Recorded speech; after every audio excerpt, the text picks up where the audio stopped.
How to turn on safe mode on Android. In this tutorial, I'll show you guys how you can easily turn on the safe mode on Android device.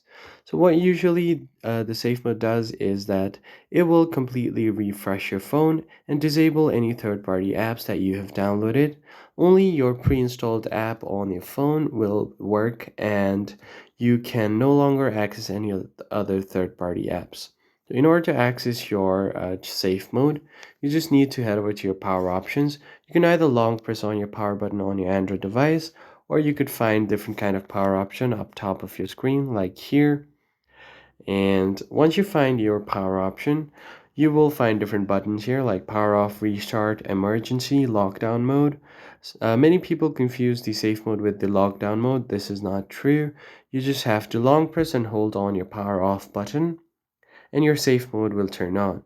You can tap it again to turn on your safe mode, and downloaded apps will be temporarily disabled to help you troubleshoot your phone.